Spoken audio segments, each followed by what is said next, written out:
Hello friends, मैं रजनीश आपके लिए लेकर आ गया हूँ फिर से एक छोटी कहानी। तो आज की कहानी को लिखा है सुविनय अधिकारी ने। तो आइए मैं आपको सुनाता हूँ सुविनय की कहानी। एक साल पहले जब मैं एक रिटेल स्टोर में काम करता था, तो मैं रोज अपने घर से स्टोर तक बस से आता जाता था। मेरी शिफ्ट दिन 12:30 से रात 10 बजे तक की थी, इसलिए ज़्यादातर मैं देर रात ही अपने घर आता था। मॉनसून के दिनों की बात है, बरसात का दिन था।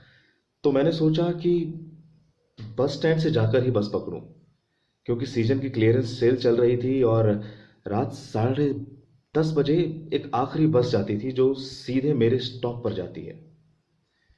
जब मैं बस स्टेशन पहुंचा तो बस को देखकर मैं सीधे बस में घुस गया और मैंने देखा कि एक आदमी को छोड़कर बस में कोई नहीं था। मुझे लगा शायद बारिश के कारण ऐसा होता हो, इसलिए मैं सीधे उस आदमी के पास उसके पीछे की सीट पर बैठ गया। मैंने उस आदमी को ध्यान से नहीं देखा, क्योंकि उसने एक पतले गमछे से अपना मुंह कवर किया हुआ था।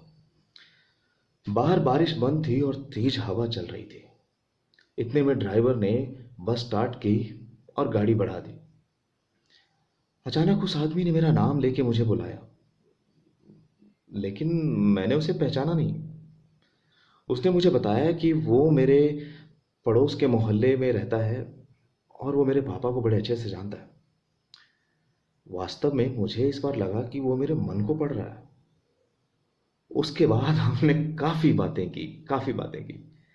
तो बातों बातों में मैंने पूछा कि इतनी देर कैसे हो गई आज। तो उसने मुझे बताया कि वो किसी से मिलने आया था, आज बारिश की वजह से लेट हो गया।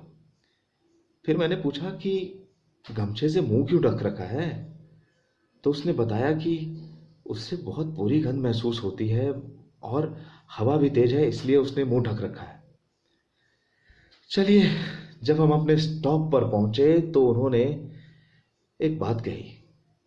उन्होंने मुझसे कहा कि जीवन जीने का सबसे सरल उपाय यह है कि जीवन में छोटी छोटी चीजों में खुशी ढूंढनी चाहिए।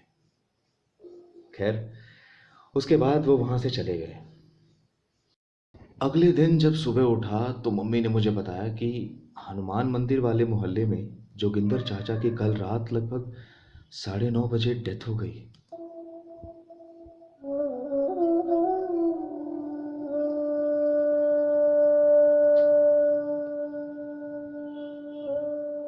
मैं आज तक ये सोचता हूँ कि उस रात मेरे साथ कौन था।